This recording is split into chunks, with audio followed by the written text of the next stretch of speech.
Assalamualaikum warahmatullahi wabarakatuh. Perkenalkan, nama saya Bihurin Salsabila Firdaus dengan NIM 182222015. Kali ini saya akan menjelaskan terkait ujian akhir semester sistem multimedia. Untuk soal yang pertama, ambil sebuah foto selfie menggunakan ponsel, kemudian praktikkan langkah-langkah encoding decoding citra JPEG untuk satu makroblok dengan menggunakan bahasa Python. Kemudian dianalisis dan bandingkan makroblok asli dengan makroblok hasil decoding, lalu jelaskan observasinya. Baik. Pertama, kita import dulu library yang dibutuhkan, seperti ini. Kemudian kita ganti image path ini dengan nama file kita. Untuk nama saya menggunakan selfie.jpg di sini, dimasukkan ke sini, ini fotonya. Nah, nanti file akan dibaca menggunakan OpenCV, kemudian kita konversi dari BGR ke RGB untuk pemrosesan yang benar, lalu dengan format berikut, dan nanti akan menampilkan makroblok asli dengan rumus seperti ini, dan ini akan disimpan untuk perbandingan nanti. Nah, berikut makroblok asli dengan ukuran 16x16. Lalu langkah selanjutnya kita akan mengubah dari RGB ini ke YCBCR. Nah, ini jadi akan mengonversi sebuah blok gambar dari RGB ke YCBCR. Jadi inputnya ini blok NumPy array dengan shape berikut, dan nanti outputnya tuple berisi komponen Y, CB, dan CR. Nah, matriks konversi standarnya itu seperti ini. Nanti kita akan inisialisasi channel YCBCR-nya dengan rumus ini. Kita ambil komponen RGB-nya dengan array berikut. Lalu kita akan menghitung YCB dan CR sesuai rumus berikut. Nanti kita return, kemudian dikonversi makrobloknya dari RGB ke YCBCR dengan rumus ini. Nanti kita akan menampilkan juga hasil konversinya seperti ini rumusnya. Print biar lebih jelas lagi, dan nanti outputnya gambar seperti ini. Ini komponen Y-nya gambarnya seperti ini, komponen CB-nya gambarnya seperti ini, dan komponen CR-nya nanti akan seperti ini. Lanjut ke step selanjutnya, yaitu chroma subsampling. Jadi di sini kita akan melakukan chroma subsampling 420, di mana kita mengambil rata-rata dari setiap blok 2x2 pixel. Inputnya nanti berupa komponen CB dan CR dengan ukuran penuh, outputnya nanti komponen CB dan CR yang telah dikecilkan ukurannya. Nah, di sini di downsample dengan mengambil rata-rata setiap bloknya. Nah, kemudian kita lakukan subsampling pada komponen CB dan CR, dan kemudian kita menampilkan hasilnya. Nah, nanti outputnya akan seperti ini. Di sini ada CB subsample 420, gambarnya seperti yang kiri ini, dan CR subsample 420, gambarnya seperti yang di kanan ini. Berikut yang tadi telah di print tadi. Jadi shape setelah subsampling tadi untuk Y itu tidak berubah di 1616, dan CB subsample 88 dan CR subsample itu di 88 juga. Ini CB, ini CR. Nah, lanjut ke step selanjutnya. Jadi di sini kita akan melakukan DCT. Nah, DCT ini pertama kita kurangi dulu 128 untuk menormalkan pixel ke rentang yang 128, 127. Seperti ini rumusnya, normalized block. Nah, nanti kita akan menerapkan DCT dengan rumus return berikut. Nah, JPEG akan memproses gambar dalam blok 8x8. Nah, makroblok 16x16 kita ini terdiri dari 4 blok Y, 1 blok CB, dan 1 blok CR setelah tadi di subsampling. Nah, kemudian kita ambil dulu blok Y pertama, yaitu tadi yang di kiri atas, dengan seperti ini. Kemudian kita terapkan DCT pada blok Y dan blok CB dan CR yang sudah di subsample tadi. Nah, selanjutnya kita tampilkan koefisien DCT untuk blok Y-nya dengan rumus berikut ini. Nanti akan divisualisasi dengan gambar seperti ini. Visualisasi koefisien DCT di blok Y itu nanti gambar seperti ini nih koefisiennya nih. Ini visualisasinya. Nah, lanjut ke step selanjutnya, kita akan kuantisasi.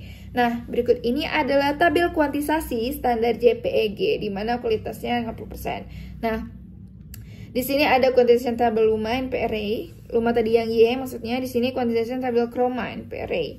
Nah, di sini membagi blok DCT dengan tabel kuantisasi dan kemudian membulatkannya dengan rumus return ini. Lakukan kuantisasi rumus ini.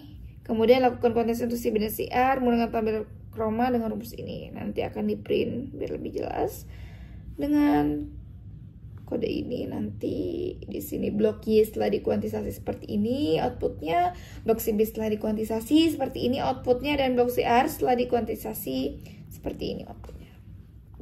Lanjut ke step selanjutnya, yaitu pengurutan zigzag.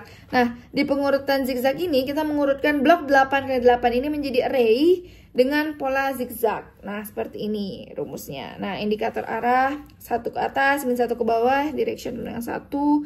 While, if, else ini rumusnya untuk bergerak ke atas kanan atau bergerak ke bawah kiri nih rumusnya. Ini dan ini. Kemudian kata return. Nah, di bawah di sini kita melakukan pengurutan zigzag dengan rumus seperti ini. Ini lakukan pengurutan zigzag. Nah. Kemudian di sini kita print. Nah, di sini hasil pengurutan zigzag untuk blok Y ini seperti ini, dan hasil pengurutan zigzag untuk blok CB itu seperti ini, dan hasil pengurutan zigzag untuk blok CR itu seperti ini. Terus kemudian kita lanjut ke step selanjutnya. Di sini RLE. Pertama tadi yang kita lakukan kuantisasi untuk CB dan CR, lakukan pengurutan zigzag yang tadi. Lah di sini kita akan menambahkan end of block jika ada 0 di akhir dengan rumus berikut. Nah, kita lalu langsung masuk ke proses encoding untuk semua komponennya. Nah, untuk yang proses blok Y, dia menggunakan rumus seperti ini. Untuk di proses blok CB ini akan menggunakan rumus ini, dan untuk proses blok CR nanti menggunakan rumus yang ini. Nah, kemudian ke sini kita akan mencetak hasil encoding yang sudah bersih dengan rumus yang tadi. Kemudian kita konversi DC ini ke integer seperti ini, nanti di print hasilnya menjadi seperti ini. Untuk yang blok Y outputnya ini, untuk yang blok CB outputnya ini, blok CR outputnya ini, dan dari format RLE itu jumlah 0, kemudian nilai berikutnya seperti ini. Lanjut kita ke tahap selanjutnya. Ini adalah inverse RLE-nya, jadi IRLE, jadi kita inverse lagi gitu ya. Nah, yang pertama kita lakukan IRLE untuk YCB dan CR dengan rumus seperti ini. Setelah itu lanjut ke step yang ini, yaitu melakukan inverse zigzag scan dengan cara berikut. Jadi mengubah larik hasil IRLE plus DC kembali menjadi blok 8x8 dengan rumus berikut. Nah, tadi seperti yang tadi di atas, yang ini tuh untuk bergerak ke atas kanan, dan yang di sini untuk bergerak ke bawah kiri. Di sini ada kita return nantinya. Lalu kita gabungkan koefisien DCAC hasil IRLE, dan kemudian kita lakukan inverse zigzag scan. Lanjut ke step yang ini. Di dequantization, kita akan melakukan dequantisasi dengan rumus ini, di dequantize, terus di print. Nah, kemudian nanti fungsi eksekusinya inverse DCT tadi, IDCT kita inverse lagi untuk menerapkan IDCT dan menambahkan kembali 128 di return ini. Nah, kita setelah melakukan IDCT, kemudian nanti outputnya seperti ini. Di sini blok-bloknya nih, di sini seperti ini, CBCR ya.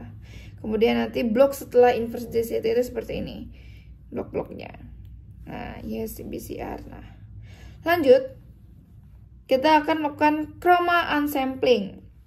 Nah, di sini kita akan melakukan upsampling 420, kemudian memperbesar ukuran komponen CB dan CR ke ukuran target menggunakan interpolasi nearest neighbor sederhana. Nah, pastikan dulu ukuran sesuai dengan target shape. Ini rumusnya, kemudian kita return. Nah, ini rumusnya. Nanti selanjutnya ke langkah ini ya CBCR ke RGB. Ini balik lagi berarti maksudnya ya. Nah, di sini ada matriks konversi standarnya seperti ini. Ini inisialisasi channel RGB-nya seperti ini. Rumusnya di sini normalisasi CB dan CR-nya ini kurangi 128 tadi seperti ini. Kemudian kita hitung RGB sesuai rumus dengan rumus ini. Nih. Nah, kita gabungkan channel menjadi satu blok RGB. Kan di bintang seperti itu. Kemudian kita klip nilai pixel ke rentang 0 sampai 255. Nah, di sini RGB blok rumus ini. Kemudian kita return. Lalu kita lakukan konversi CBCR ke RGB menggunakan komponen yang sudah di decode dan di unsample atau expanded, dan tampilkan makro blok RGB yang sudah di decode nih. Hasilnya mengeluarkan gambar seperti ini. Nih gambarnya nanti. Tuh, ini makro blok RGB hasil decoding, ini yang asli. Jadi asli dulu kan, aslinya kayak gini.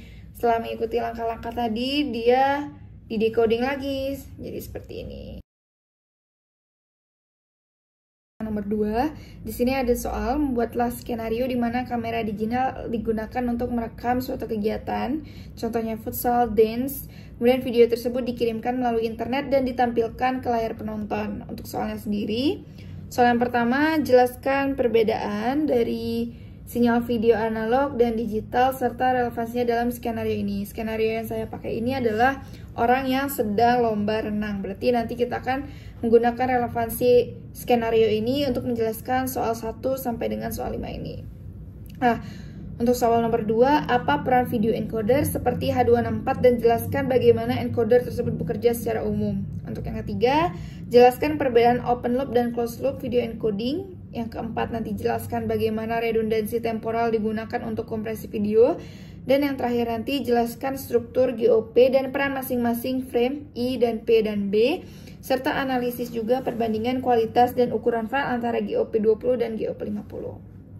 Nah, berikut gambar-gambar yang kelak akan membantu untuk memahami pengerjaan soal nomor 2 ini. Nah, dilanjut saja. Untuk soal yang pertama, jelaskan perbedaan sinyal video analog dan digital serta relevansinya dalam skenario ini. Jadi, definisinya, sinyal video analog ini adalah sinyal kontinu yang merepresentasikan informasi dengan variasi amplitudo, frekuensi, atau fase yang berbanding lurus dengan perubahan informasi aslinya. Dalam konteks video, sinyal analog merepresentasikan cahaya dan warna secara kontinu. Lalu untuk karakternya sendiri, rentan terhadap noise atau gangguan selama transmisi dan penyimpanan yang dapat menyebabkan degradasi kualitas. Jadi kualitas gambar ini bisa menurun setiap kali disalin atau ditransmisikan. Lanjut relevansinya, kamera digital modern pada dasarnya mengolah sinyal digital, namun sensor gambar di dalam kamera seperti CCD atau CMOS awalnya mengonversi hanya analog menjadi sinyal listrik analog. Nah, yang kemudian diubah menjadi sinyal digital melalui analog to digital converter ADC sebelum pemrosesan lebih lanjut. Nah, jadi tahap awal akuisisi gambar masih melibatkan konversi dari domain analog ke digital. Nah, pada sisi penonton, jika nanti penonton menggunakan TV analog lawas tanpa konverter digital, maka sinyal digital yang diterima perlu diubah kembali menjadi bentuk analog. Untuk pengertian selanjutnya, sinyal video digital. Nah, definisinya sinyal digital ini adalah sinyal diskrit yang merepresentasikan informasi dalam bentuk angka biner 0 dan 1. Nah, untuk karakternya sendiri, dia lebih tahan terhadap noise dan degradasi kualitas karena informasinya sendiri ini direpresentasikan dalam bentuk numerik sehingga dapat disalin atau ditransmisi berkali-kali tanpa kehilangan kualitas yang signifikan. Nah, lebih efisien untuk penyimpanan dan transmisi melalui jaringan komputer. Untuk relevansinya dalam kasus ini, berarti dalam perekaman renang dengan kamera digital, video yang dihasilkan dan dikirimkan melalui internet adalah sinyal digital. Kompresi, transmisi, dan pemutaran video modern semuanya bergantung pada sifat digital sinyal sebagai efisiensi dan kualitas lebih baik daripada analog. Kemudian untuk soal selanjutnya yaitu apa peran video encoder seperti H264 dan jelaskan bagaimana encoder tersebut bekerja secara umum. Di sini saya menampilkan diagram bagaimana video encoder bekerja dan bagaimana video decoder bekerja. Semuanya itu diinput dulu dari video source-nya di sini. Prediction, transform, encode, di situ bagian dari video encoder. Kemudian lanjut ke step selanjutnya. Di sini ada decode, inverse transform, kemudian reconstruct. Ini merupakan bagian dari video decoder. Untuk lebih lanjutnya saya akan jelaskan di bagian selanjutnya. Nah, bagaimana peran video encoder atau H264? Jadi, video encoder seperti H264 atau AVC ini memiliki peran krusial dalam kompresi video. Tujuannya untuk mengurangi ukuran file melalui internet karena bandwidth yang terbatas untuk efisiensi penyimpanan. Kemudian H264 ini adalah salah satu standar kompresi video yang paling banyak digunakan karena efisiensinya yang tinggi dan mampu memberikan kualitas video yang sangat baik pada bitrate yang relatif rendah.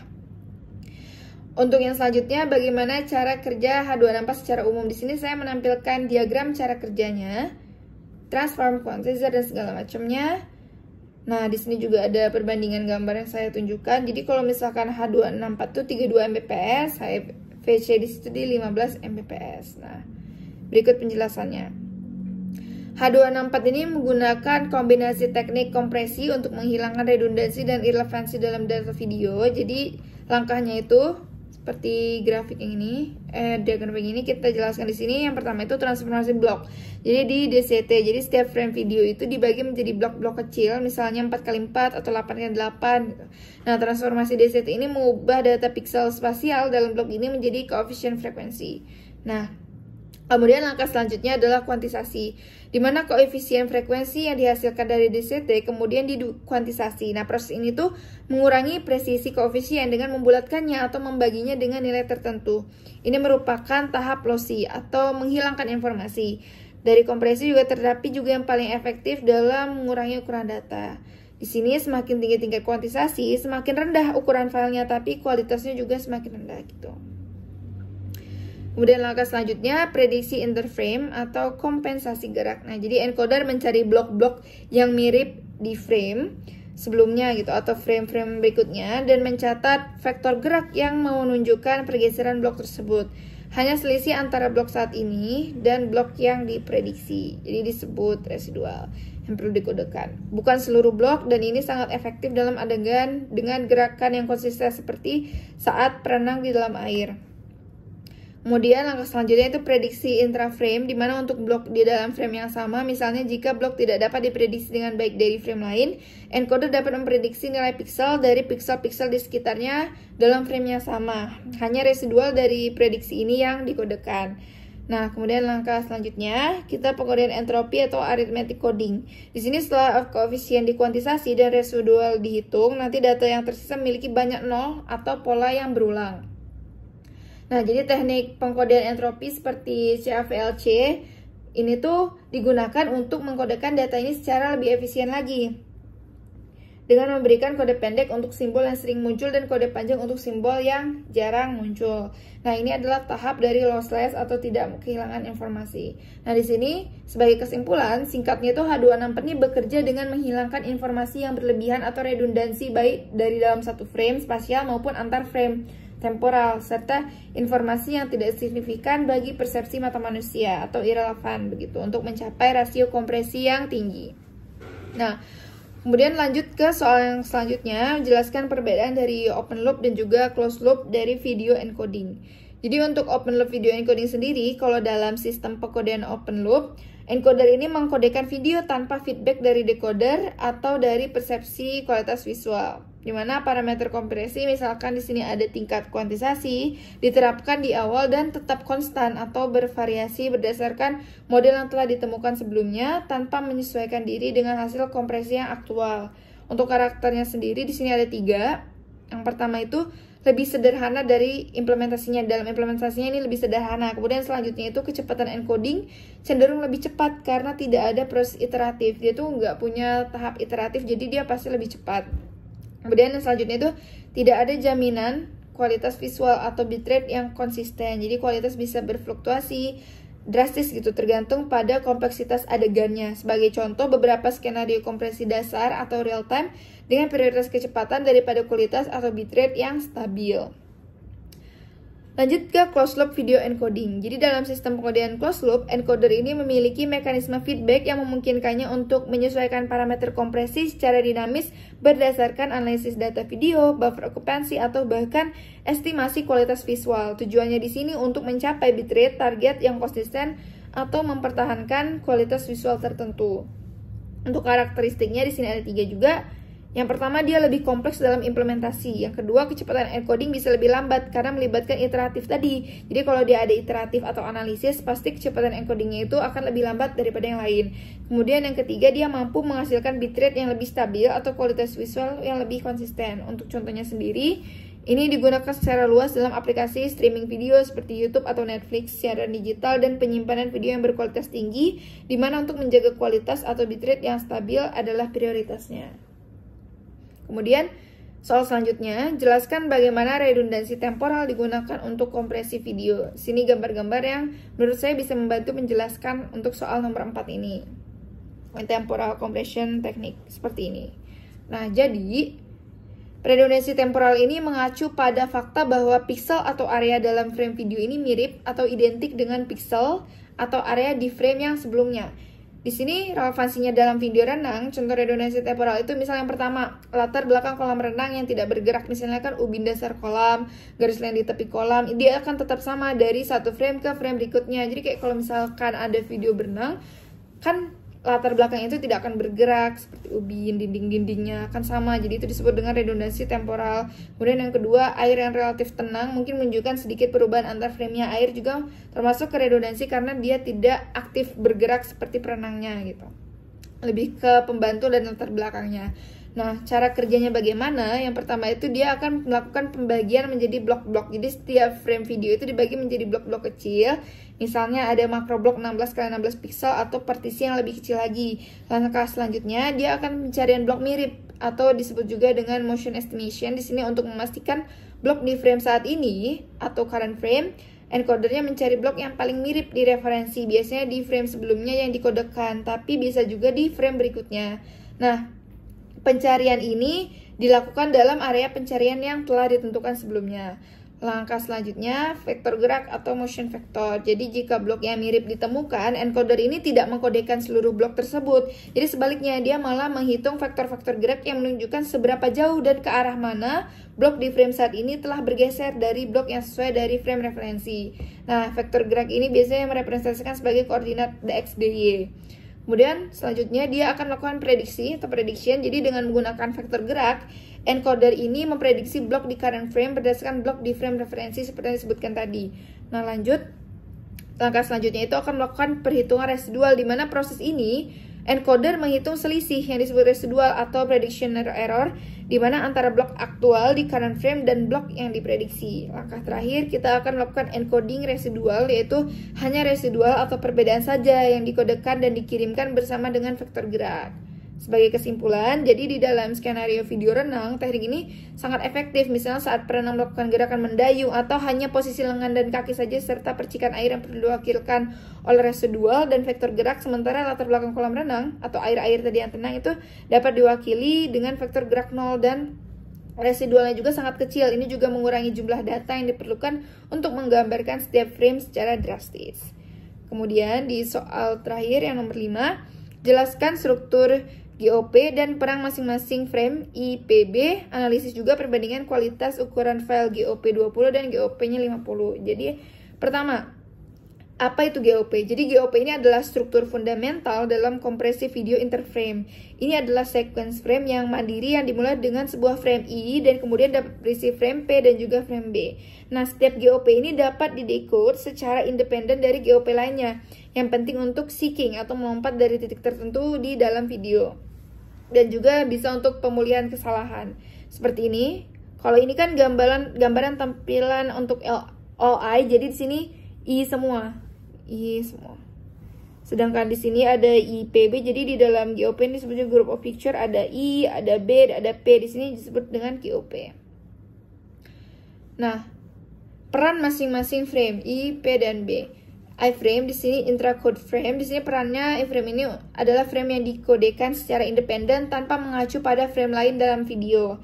Mereka ini dikodekan hanya dengan menggunakan informasi spasial dalam frame itu sendiri, seperti mirip dengan JPEG. Untuk karakteristiknya sendiri memiliki ukuran file terbesar karena dia tidak memanfaatkan redundansi temporal, jadi berfungsi sebagai titik akses untuk memulai pemutaran atau seeking. Nah, sedangkan P-frame atau predicted frame, dia itu perannya dikodekan dengan mengacu pada satu frame referensi sebelumnya, bisa iframe atau bisa juga B-frame. Jadi mereka ini menggunakan kompensasi gerak untuk memprediksi blok dari frame referensi dan hanya mengkodekan residual serta vektor geraknya. Nah, karakteristiknya ukuran file dia lebih kecil daripada si iframe karena dia memanfaatkan redundansi temporal. Dan terakhir yang B-frame. Nah, perannya B-frame ini yang paling efisien dalam kompresi karena mereka dapat dikodekan dengan mengacu pada frame referensi baik dari masa lalu sebelumnya maupun di masa depan atau berikutnya dalam urutan tampilan. Untuk karakteristiknya sendiri, ukuran file terkecil di antara ketiga jenis frame. Jadi dia juga membutuhkan buffering yang lebih besar di decoder karena frame referensi masa depan ini harus udah tersedia. Nah, selanjutnya kita akan menganalisis perbandingan kualitas dan juga ukuran file antara GOP 20 dan GOP 50. Di sini saya menjanjikannya dalam bentuk tabel agar lebih mudah untuk dimengerti. Yang pertama, fitur dari atau aspeknya dan dari definisinya sendiri dulu. Jadi kalau untuk GOP 20, jarak antara iframe-nya itu adalah 20 frame. Jadi lebih sering muncul iframe-nya. Sedangkan GOP 50, jarak antara iframe itu adalah 50 frame, yang otomatis lebih jarang muncul si iframe ini. Kalau dari aspek ukuran file, untuk GOP20 ini cenderung lebih besar karena iframe-nya ukuran ini paling besar, muncul lebih sering, kontribusi data dari iframe per total juga kan durasinya bakal lebih tinggi. Kemudian untuk yang GOP50 cenderung lebih kecil karena iframe ini munculnya lebih jarang daripada yang 20. Terus lebih sering muncul B dan P yang ukurannya otomatis lebih rendah daripada yang I. Untuk kualitas visual, GOP20 itu lebih stabil dan potensi degradasi akibat akumulasi errornya pun dalam prediksi antar frame-nya pun lebih kecil. Kalau yang 50, potensi penurunan kualitas di adegan yang sangat dinamis atau bitrate-nya rendah karena frame harus memprediksi di frame yang lebih jauh lagi. Kalau untuk dari segi aksesibilitas, untuk yang 20 itu lebih mudah dan juga lebih cepat. Sebaliknya, kalau yang di 50 dia lebih sulit dan juga akan lebih lambat. Untuk error recovery, yang 20 itu lebih cepat. Jika ada error yang transmisi kan dampaknya terbatas gitu. Jadi pada GOP yang terkena saja. Kalau misalkan yang 50 dia itu lebih lambat. Error transmisinya itu bisa menyebar lebih jauh ke lebih banyak frame. Kayak P dan B sebelumnya atau iframe berikutnya gitu. Nah, sedangkan kalau dari aspek latensi, potensi latensi encoding-decoding di 20 itu sedikit lebih rendah karena bufferingnya yang dibutuhkan itu kecil. Sedangkan yang di 50, potensi latensi encoding-decodingnya itu sedikit lebih tinggi karena buffering yang dibutuhkan akan lebih besar. Ya, di sini ada simpulan dari website snapshot.com terkait materi ini. Di sini ada iframe, terus ada PB frame seperti ini. Nah, group of picture itu terdiri dari satu frame I diikuti sejumlah variabel frame P dan B. Di sini iframe dia mengompresi informasi lengkap, P-frame dia memprediksi dan merekam, B-frame dia mereferensikan informasi gambar, dan file IPB ini membutuhkan lebih banyak pemrosesan untuk membuat dan mendekode karena mencakup perhitungan yang lebih rumit. Kalau all I itu apa? Seperti ini gambarnya yang tadi. Nah, all I di sini mengacu ke all iframes, di mana dalam metode kompresi ini informasi lengkap dicatat untuk semua frame dan setiap frame dikompresi secara individual. Nah, kompresi ini disebut juga intraframe. Nah, ini diindikasikan sebagai all I.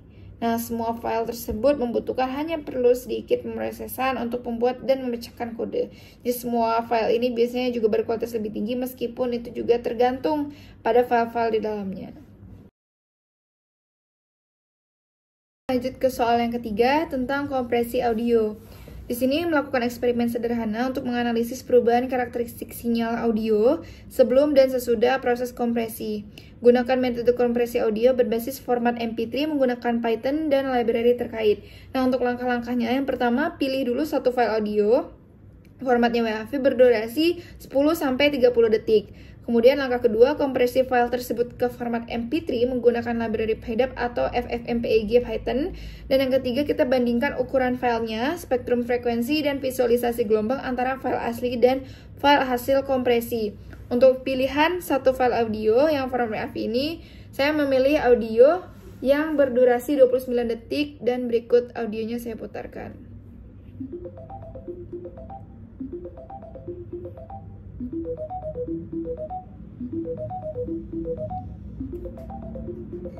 Nah, seterusnya sampai 29 detik. Nah, langkah yang pertama itu install dulu PyDub-nya. Di sini saya menggunakan PyDub, bukan FFmpeg, jadi menggunakan PyDub. Nah, setelah diinstal, kemudian kita import dulu library yang dibutuhkan. Nah, di sini import file audio sesuai dengan nama file yang telah di-download.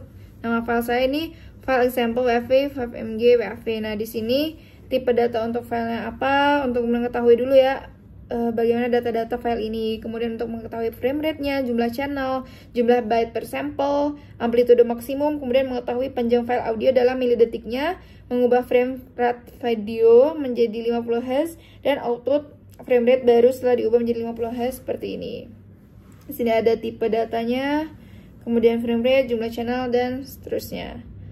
Langkah selanjutnya yaitu import file audionya. Kemudian tentukan nama file output MP3-nya nanti, kemudian ekspor file WAV ke dalam format MP3. Setelah itu, nanti dia akan menampilkan format yang sudah di-convert seperti ini.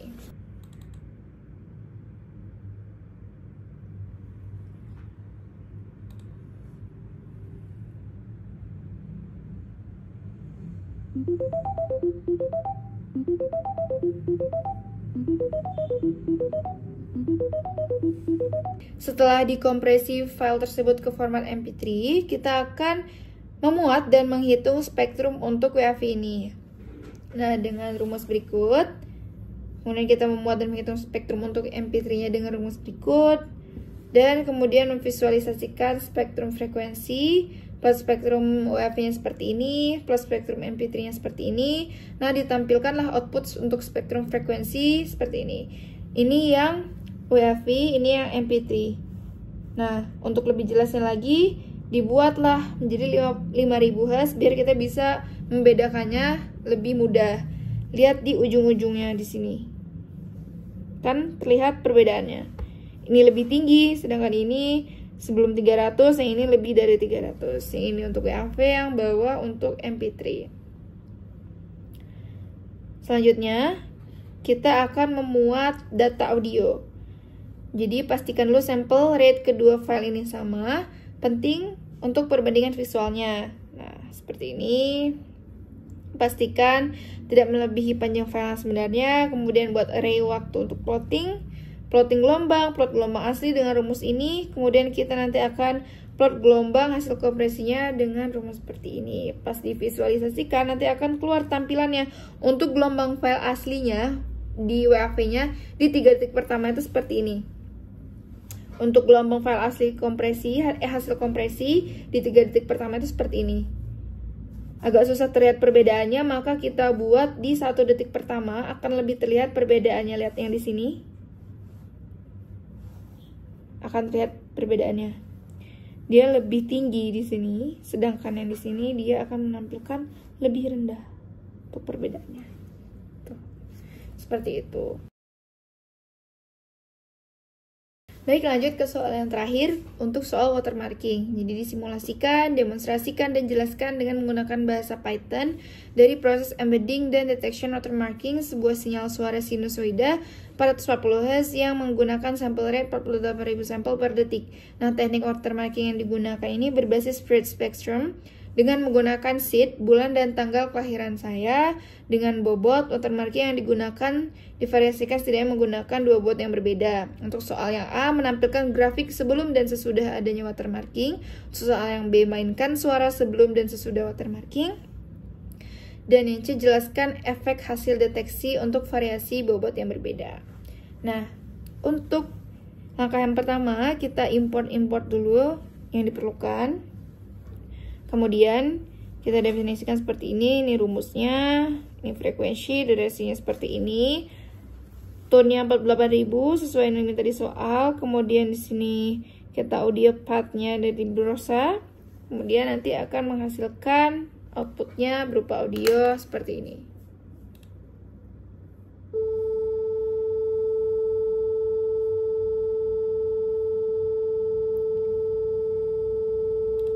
Putar selama 15 detik seperti itu. Kemudian kita import lagi library yang diperlukan.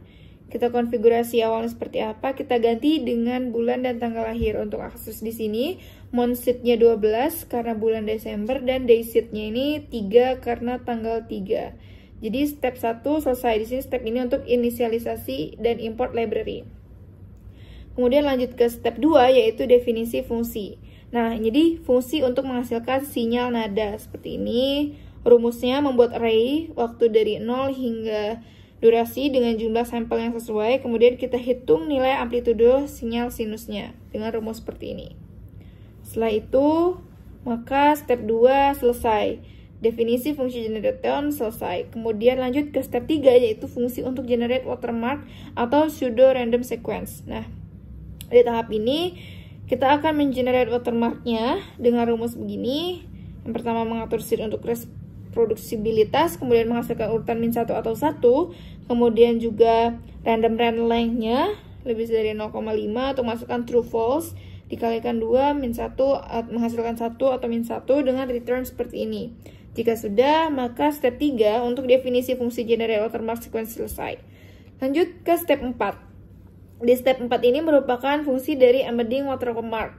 Nah, di sini dengan rumus berikut kita akan ulangi watermark agar sesuai panjang sinyal audio. Kemudian mengulang array, memotong agar panjangnya pas dengan rumus berikut. Di sini untuk embedding dan sinyal audio menggunakan rumus ini. Kita return watermark sinyal. Apabila sudah, maka step 4 yaitu definisi fungsi embed watermark per spektrum selesai. Kita lanjut ke step 5. Untuk step 5 ini merupakan fungsi deteksi watermark. Jadi, kita akan ulangi watermark yang akan dideteksi agar sesuai dengan panjang sinyal dengan rumus ini. Kemudian kita deteksi D dengan rumus seperti ini menggunakan dot product yang nanti dinormalisasikan untuk skor korelasi. Kemudian nanti semakin dekat ke 1, maka semakin kuat juga watermark yang terdeteksi. Nah, kita menggunakan rumus seperti ini. Apabila kita sudah, maka untuk step 5 definisi fungsi detect watermark per spektrum selesai. Lanjut ke step 6. Step 6 di sini merupakan main program di mana kita akan mengenerate sinyal asli dan watermarknya.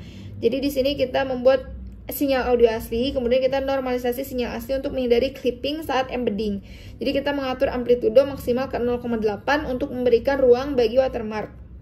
Kemudian yang B-nya kita akan generate watermark di mana kita akan menggabungkan bulan dan tanggal lahir kita tadi sebagai seed yang unik. Nah, seperti ini rumusnya. Apabila sudah dimasukkan, maka step 6 selesai. Jadi kita sudah melakukan main program di generate sinyal asli dan watermark menggunakan menggabungkan bulan dan tanggal lahir kita. Lanjut kita ke step 7. Step 7 di sini merupakan main program juga embedding watermark. Jadi pada step ini, kalau dia bobot 1 seperti ini, dia lebih kecil, mungkin kurang terdengar, bobot 2 dia lebih besar, mungkin lebih terdengar. Nah, pada step 7 ini kita akan menormalisasi kembali setelah embedding untuk menghindari clipping saat menyimpan WAV. Penting setelah penambahan watermark, amplitude bisa melebihi 1 atau min 1. Kemudian kita perlu menormalkannya kembali sebelum menyimpan ke format WAV ini. Kita menggunakan 0,8 sebagai faktor skala agar ada margin. Apabila sudah, maka step 7 selesai, embedding watermark dengan dua bobot yang berbeda. Kita lanjut ke step 8. Nah, untuk di step 8 ini kita akan mendeteksi watermark dan simpan file audio. Jadi, yang pertama langkahnya seperti ini. Masukkan deteksi watermark dengan rumus ini, detection score 1 ini, detection score 2 ini rumusnya. Kemudian kita akan menyimpan file audio untuk dimainkan. Setelah kita akan menyimpan file audio, lalu mengonversi sinyal float dari min 1 hingga 1 ke integer 16 bit dengan rumus berikut ini.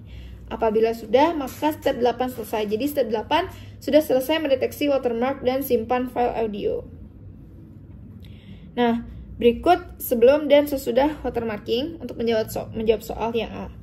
Nah, tampilkan grafik sinyal. Jadi, grafik sinyal asli itu kita akan menampilkan dengan rumus berikut ini. Sini ada tampilan rumusnya, subplotnya bagaimana. Kemudian untuk grafik sinyal watermark bobot yang pertama, kita juga menampilkannya dengan rumus ini. Nah, untuk grafik sinyal watermark bobot yang kedua, kita juga bisa menampilkannya dengan rumus yang seperti ini. Di sini saya merubah warna-warnanya agar lebih mudah untuk dimengerti. Untuk grafik sinyal asli, di sini yang berwarna biru. Untuk grafik sinyal watermark yang bobotnya 1, ini yang warnanya hijau. Dan untuk grafik sinyal watermark yang bobotnya 2, ini yang warnanya merah. Di sini tampilannya. Di sini ada sinyal audio asli, watermark 0,1, yang ini watermark 0,5, warna merah. Seperti ini tampilannya. Kemudian kita lanjut ke yang B. Di sini memainkan suara sebelum dan sesudah watermarking. Jadi di sini saya akan memainkan suara dari sebelum dan sesudah watermarkingnya seperti ini. Nah, ini merupakan sinyal audio aslinya.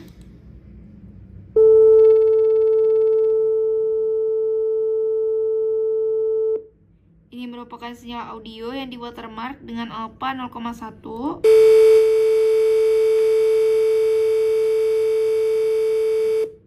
Ini merupakan sinyal audio yang di watermark dengan alpha 0,5.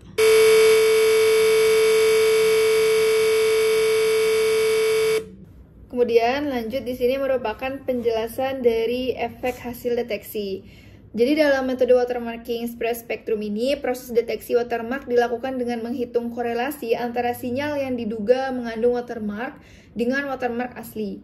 Skor deteksi yang mendekati 1 menandakan kemungkinan besar watermark ini hadir, sementara skor yang mendekati 0 atau negatif menunjukkan ketidakhadirannya.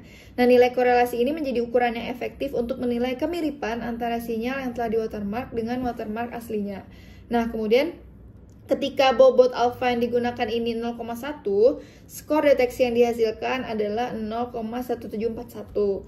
Bobot ini relatif kecil, mengindikasikan bahwa watermark disematkan dengan amplitude yang rendah sehingga cenderung lebih tidak terdengar atau imperceptible oleh telinga manusia. Nah, meskipun demikian, idealnya skor deteksi tetap diharapkan mendekati 1 yang menunjukkan keberhasilan penyematan dan deteksi. Namun kelemahannya adalah watermark dengan bobot kecil ini mungkin kurang tangguh atau juga robust terhadap serangan atau noise signifikan pada sinyal audio.